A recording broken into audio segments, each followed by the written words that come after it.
Answer ওরা সচিবালয় পর্যন্ত আসার তারা চান্স পেল কিভাবে? এটা ক্লিয়ার যে আনসার এর ভিতরে একটা অংশ এটার সাথে উতপ্রোতভাবে জড়িত। বারবার কেন আমাদের সন্তানদেরকে ফেস করতে হবে এইসব প্রবলেম? তাহলে প্রশাসন ওখানে বসে আছে কেন?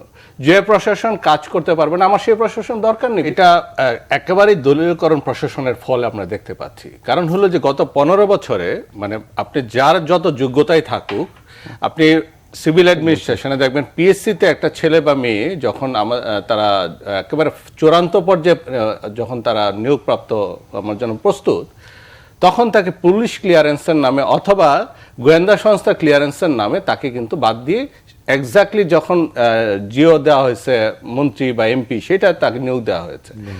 এই ধরনের আমার কথা হলো যে আনসার অফিসটা কোথায়? আনসারের কার্যালয়টা মানে আমরা যদি কেন্দ্রীয় কার্যালয়টা মালিবাগ, তো ওরা সচিবালয় পর্যন্ত আসে কিভাবে? আনসার অধিদপ্তর ওখানে কি করে তারা? মানে হলো যে এটা ক্লিয়ার যে আনসার এর ভিতরে একটা অংশ এটার সাথে উতপ্রোতভাবে জড়িত। এই পর্যন্ত আসার তারা চান্স পেল কিভাবে? যেটা প্রিন্স ভাই বললেন যে আমাদের সন্তানরা পরীক্ষা দিবে কি দিবে না, তারা সচিবালয় পর্যন্ত যেতে হবে কেন? এডুকেশন বোর্ড তাদের কি দায়িত্ব ছিল? এই ধরনের ষড়যন্ত্রকারী তো থাকবেই। কারণ হলো আপনি যারা পতিত স্বৈরাচার, তারা তো তাদের বিভিন্নভাবে আপনাকে ফেল করার চেষ্টা করবে। এখন আপনি যদি মনে করেন যে তারা বসে থাকবে, আপনি হাজার হাজার লাখ লাখ অস্ত্র তাদেরকে আপনি গত 15 বছরে প্রায় 2.25 লাখ অস্ত্র ছাত্রলীগ এবং যুবলীগকে লাইসেন্সকৃত অস্ত্র আছে। আপনি আজকে দেখলাম এতদিন পরে আপনি সেটা রিকভারিতে যাচ্ছেন কেন? সেগুলো তো আপনি 5 তারিখে যখন স্বৈরাচারের পতন হলো উইদিন 3 to 4 ডেজের ভিতরে আপনাকে উদ্ধার করা দরকার ছিল। সুতরাং আমি মনে করি যে এই যে বারবার আজকে এটা খুবই দুর্ভাগ্যজনক যে আজকে আমাদের একজন আবুল হাসনাত আবদুল্লাহ সহ গুরুতর আহত আমাদের 35 জন ছেলে মেয়ে আহত হলো কেন?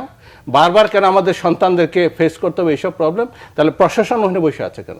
যে প্রশাসন কাজ করতে পারবে না, আমার সেই প্রশাসন দরকার নেই। পৃথিবীর ইতিহাসে অনেক এরকম আছে, বিপ্লবের পরে পুরো অ্যাডমিনিস্ট্রেশন অ্যাবান্ডন করে দেয়, রিক্রুট করে তারা এখন জাতীয়ভাবে আপনি রুয়ান্ডার কেস দেখেন, আপনি তারা 10 লাখ গৃহযুদ্ধ হলে 10 লাখ মারা গেল, এরপরে তার রুয়ান্ডার এখন বর্তমান অবস্থা দেখেন, এখন গ্লোবাল সুশাসনের ইন্ডিকেটরে তারা খুব কোন পর্যায়ে আছে। তার মানে হলো যে আপনি নেতৃত্ব যারা দিবে তাদের সাথে সাথে প্রশাসনকে আপনি ক্লিন করে ফেলতে হবে। কারণ রিস্ক ফ্যাক্টরগুলি বলে আপনি ডেমোক্রেসি কার জন্য? আপনি সমাজে যখন আপনি রাষ্ট্র চালাবেন, ডেমোক্রেসি হলো তার জন্য যে ডেমোক্রেসি সম্মান দিতে জানে। এখন একজন কিলারকে আপনি প্রশাসনের সিস্টেমে বসিয়ে রেখে আপনি রাষ্ট্র চালাবেন আপনি নিরাপদে, এটা যারা চিন্তা করছে এবং বিজনেস অ্যাজ ইউজুয়াল চিন্তা করছে, আমি মনে করি তাদের আরেকটু ইতিহাসের দিকে তাদের নজর দেওয়া উচিত।